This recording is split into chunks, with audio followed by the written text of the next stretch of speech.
بسم اللہ الرحمن الرحیم۔ آج ہم پیش کرنے جا رہے ہیں ایک خوبصورت واقعہ جسے سن کر آپ کا ایمان تازہ ہو جائے گا۔ یہ واقعہ ہے ایک غریب مومن کے حج کا۔ اس واقعہ کو اینڈ تک ضرور سنیں۔ پرانے وقتوں کی بات ہے، عراق کے ایک شخص نے حج کا ارادہ کیا، جس کے لیے اس نے دن رات محنت مزدوری کر کے رقم جمع کی۔ آج کے دور کی طرح اس وقت بھی لوگ قافلے کی طرح روانہ ہوتے تھے۔ قافلے کے لوگ جمع کرنے کے لیے ایک انتظار گاہ بنائی گئی تھی جو اس کے گھر سے کچھ دور تھی۔ روانگی کے روز یہ شخص اپنے گھر والوں کو الوداع کہہ کر نکلنے لگا تو سب نے اسے دعاؤں اور نیک خواہشات کے ساتھ رخصت کیا۔ اس شخص اور انتظار گاہ کے درمیان ایک جنگل پڑتا تھا۔ وہ تیز تیز قدم اٹھاتا چلا جا رہا تھا کہ ایک گھر سے ایک خاتون اور بچوں کے رونے کی آواز آنے لگی۔ ان آوازوں میں اتنا درد تھا، اس سے رہا نہیں گیا۔ وہ گھر کے قریب جا کر کان لگا کر کھڑا ہو گیا۔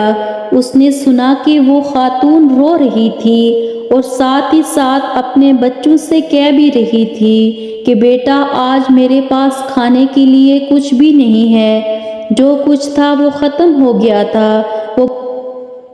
وہ بچے اور ماں دونوں رو رہے تھے اور غیبی مدد کے انتظار میں تھے۔ آخر کار اس شخص نے آسمان کی طرف نگاہیں کی اور اپنے ہاتھ بلند کر کے اللہ سے کہنے لگا، یا اللہ، آج میں عجیب دورائے پر کھڑا ہوں۔ ایک طرف تیری عظیم عبادت ہے، دوسری طرف یہ بے بس خاندان ہے۔ نہ میں تیری عبادت چھوڑ سکتا ہوں، نہ ہی ان لوگوں کو اس حال میں چھوڑ سکتا ہوں۔ اے میرے پروردگار، تو حکمت والا ہے، تو ہی میری رہنمائی کر۔ اگلے ہی لمحے اس شخص نے گھر کا دروازہ کھٹکھٹایا۔ خاتون نے دروازہ کھولا۔ یہ شخص بولا، بی بی، میں نہیں جانتا تم لوگ کون ہو، میں بس ادھر سے گزر رہا تھا تو آپ کے رونے کی آواز آئی۔ اس آواز نے مجھے رکنے پر مجبور کر دیا۔ میں آپ لوگوں کی باتیں سن چکا ہوں، یہ لو کچھ پیسے اور اپنے کھانے پینے کا بندوبست کر لو۔ وہ خاتون اپنے جذبات پر قابو نہ رکھ سکی اور بولی کہ پچھلے دنوں میرے شوہر کا انتقال ہو گیا ہے، تو تب ہی ہم لوگ بھوکے ہیں۔ آپ کی بہت بہت مہربانی جو آپ نے ہم غریبوں پر اتنا رحم کیا۔ اللہ آپ کی دلی مراد پوری کرے۔ حج سے زیادہ اس شخص کے لیے دلی مراد کیا ہوگی، اور حج پر جانے کے لیے جو سرمایہ تھا وہ تو اس رائے خدا پر قربان کر لیا تھا۔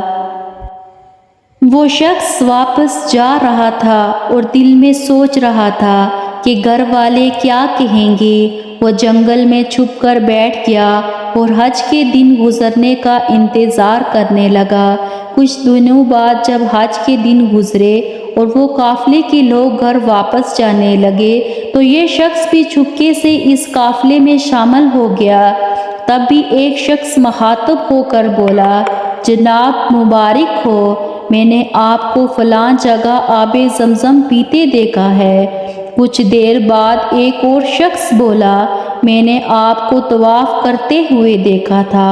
اور ایک شخص بولا، میں نے آپ کو کنکریاں مارتے ہوئے دیکھا تھا۔ جب ہر ایک حاجی اس کی موجودگی کی دلیل دینے لگا تو وہ شخص جب گھر پہنچا تو گھر والوں نے بھی خوب استقبال کیا اور حج کی ڈھیر ساری مبارکباد دی، لیکن یہ شخص اندر ہی اندر پریشان تھا۔ میں تو حج پر گیا ہی نہیں تھا، کیوں وہاں پر موجود حاجی میرے وہاں موجود ہونے کی دلیلیں دے رہے تھے۔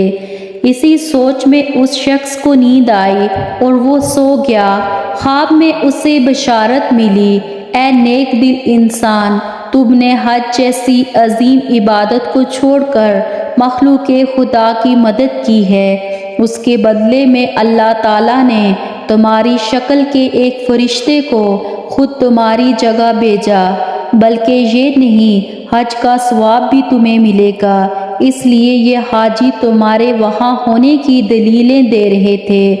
تو دوستو کہتے ہیں کہ اللہ تعالیٰ نیت کو دیکھتا ہے، بے شک اعمال کا دار و مدار نیتوں پر ہے۔ اللہ تعالیٰ ہم سب کو نیک عمل کرنے اور مخلوق خدا کی خدمت کرنے کی توفیق عطا فرمائے۔